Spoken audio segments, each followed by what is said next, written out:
Rolling down the lazy river, rolling down the lazy river, rolling down. Such a beautiful day today in the springtime. Hi. Springtime in the wilderness. Almost wilderness. Wilderness in the city. It's all brown. Won't be brown very much longer.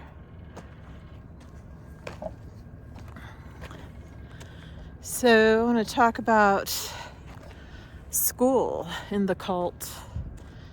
Like, I have to say I'm really glad that they didn't have special schools. Like, I had a lot of friends who went to Catholic school. Man, I'm so glad that the cult I was raised in did not have their own schools, because it would have been just torture. I mean, it was already torture, but it would have been like witch craze, a thumb cruncher kind of torture. So that was my one time I could break out of my shell a little bit. Although, like, my mom kept meticulous records, and so when she died, I got all my old report cards, or most of them. Even got my SATs, and had some surprises there that I never knew about.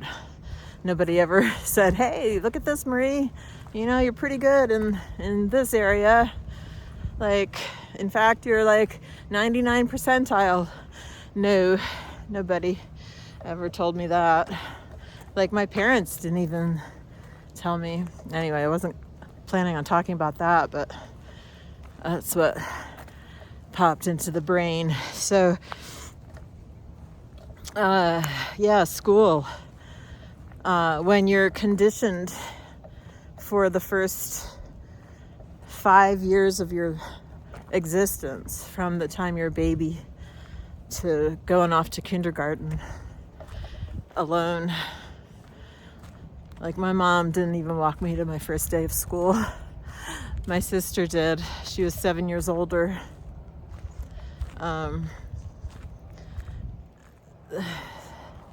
So, it's kind of hurtful at the time. It's like, whatever. I didn't think about it until I realized it later. I'm like, what the? Really?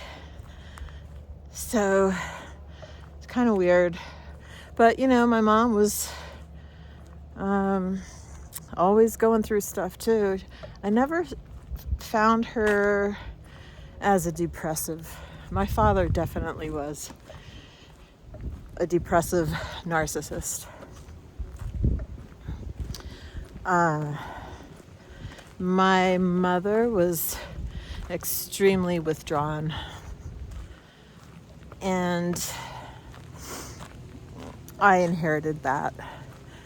So I was starting to say the first, the report cards I have at home that I inherited after my mom died,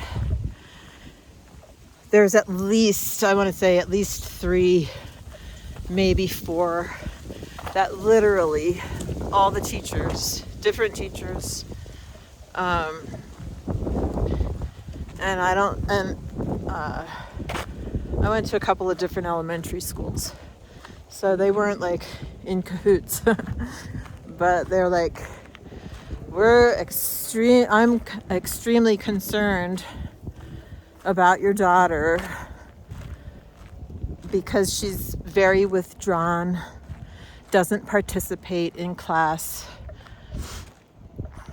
doesn't socialize with other children. And, that was a constant theme until probably I was in like 4th, 5th, or maybe 6th grade.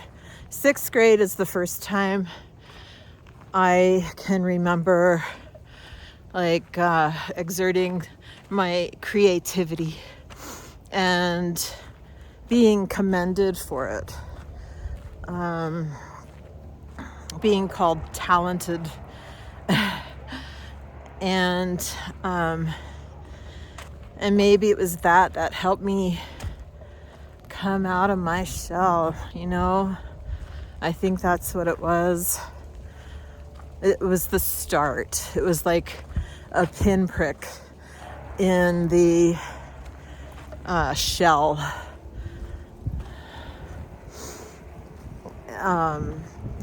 But yeah, like when I was a wee little one, you know, 5, 6, 7, I don't remember having a whole lot of friendships then. I don't remember kids that I hung out with or anything. I don't remember any of that. I think it was like not just inheriting my mother's abuse, which I know I did from my very core. I mean, I can feel it. I talked about that in my first video. I'm not going to revisit it right now. But I was carrying that, and then all the dark blood poetry of the religion,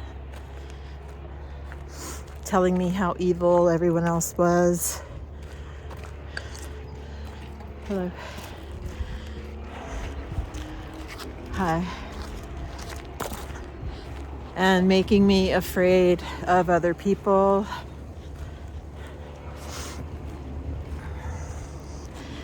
And like making me terrified of the world. Like Satan's lurking around every corner.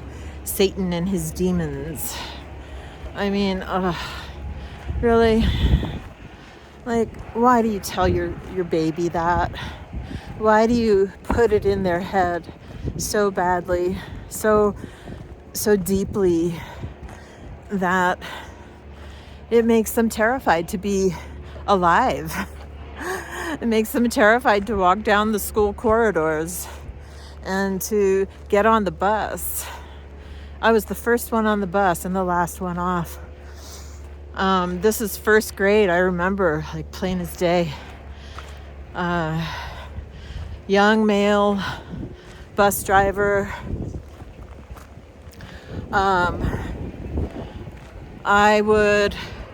He would always say good morning and smile at me, and probably felt sorry for me, probably felt like, oh my God, this poor little girl, she's terrified of me. He probably thought I was terrified of him, and he would be right, but it wasn't anything he was doing.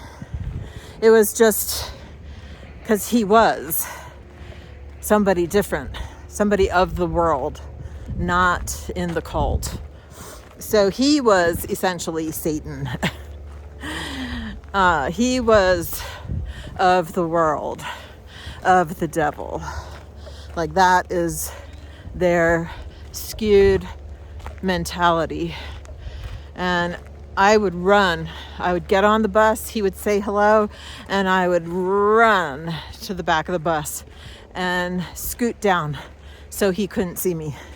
I'd go to the back seat and I would scrunch so that I wasn't seen by anybody. And then as other kids trickled on, I felt safer, so, you know, I would get up and I might move closer to the front of the bus because the fumes in the back of the bus made me sick. And then the bumpiness, I always had car sickness, so the bumpiness, you know, was not good for my fragile little tummy. But yeah, that was part of my experience. So, and then school and the teachers and not saluting the flag and not being able to participate in holiday parties or holiday food, holiday cakes, candy, birthdays. All of those things just compound the trauma. And you're truly excluded. And it's an internal exclusion. You exclude yourself because you're not allowed to include yourself. And the teachers are not allowed to include you. You have to be excluded. So it's very hard for a little one to process all of that. And to know what to do with it. Like, what do you do with that? You don't even know what's going on. You don't even know why it's happening.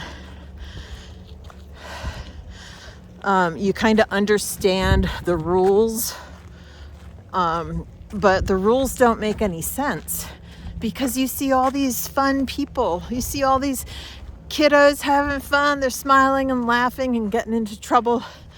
And you're just sitting there shaking in your boots because you're so freaking scared. Because Satan is watching your every move. He's lurking around every corner. And so is Jehovah Almighty, looking in your direction at all times, judging you for your behaviors, for your words. It's like, whatever happened to joy? It's not something that is or ever was prioritized. In fact, the opposite is true. Joy was often seen as sorry, there's a speaker, I'll let that go by. So joy was often viewed as something that was drawing attention to oneself, or something untoward. So you had to be serious. Always. I mean, yeah, we had some fun. There were JW picnics and whatnot. And the kids would, have fun playing ball or whatever. But like more times than not, I remember getting yelled at for being too happy. And I don't know if that was like my father or the religion, or like I referred to in my last video, kind of a meeting of the minds. The cult justified the means of my parents' abuse, and it made them okay with not being kind to their children. It's really sad. And I'm recounting my story. My story is not unique. I totally know that. But it is my story. I don't have a right to talk about someone else's story.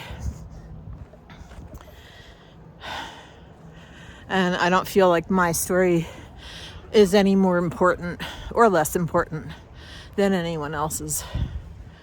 But it's mine. And I thank you so much for being on this journey with me.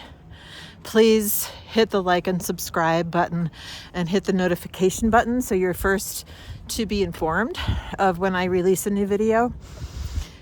And please share if you know anyone interested in this topic. And have yourself a beautiful day. And I'll talk to you the next time. I love you.